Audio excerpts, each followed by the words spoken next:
Debbie Webster's finally getting the fairy tale she's been waiting for. Or at least that's what everyone thinks.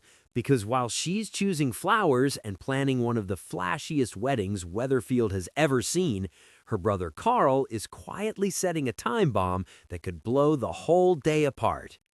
On the surface, Carl looks like the caring sibling, checking in, handling Debbie's finances, acting like he's helping her while she battles memory issues. But behind that polished smile, he's siphoning off every bit of cash he can get his hands on. He's drowning in debt, desperate for a way out, and already planning to vanish before anyone realizes what he's done. Not even Abby, the girlfriend he betrayed, or James, the lover he shouldn't have had, has a clue what he's plotting. Everyone's rooting for Debbie after the rough year she survived. She deserves a win. She deserves the perfect dress, the perfect man, the perfect moment. But perfection isn't something the Webster family is known for. And just when Debbie starts opening up about how she wishes Kev and Carl could just sort their issues and move on, their long-simmering feud erupts again. Word gets back to Kevin, and he goes looking for Carl, ready to settle things once and for all. What they say to each other or how badly it goes, nobody knows, but it doesn't stay calm for long. As the big day comes, Debbie is shaking with nerves. Bernie does everything she can to steady her, but nothing eases that uneasy feeling hanging in the air. And the moment Debbie steps into the venue with her bold, unforgettable entrance, she senses it. Carl and Kevin aren't done. Their eyes give everything away. And Debbie demands they stop before they ruin the moment she's waited her whole life for. For a brief second, it feels like the tension breaks. The music starts, the dementia choir lifts the room, and Debbie finally lets herself believe that maybe, just maybe, everything will be okay.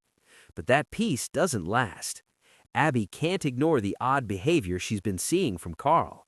The late nights, the lies, and that bag of cash she stumbled across, the one that mysteriously vanished. Everything about Carl feels wrong, and she finally admits it to Kevin. Something's going on, and she's terrified she's right about what he's planning. A runaway, a cover-up, a betrayal bigger than either of them guessed. Kevin listens, and the realization hits him hard.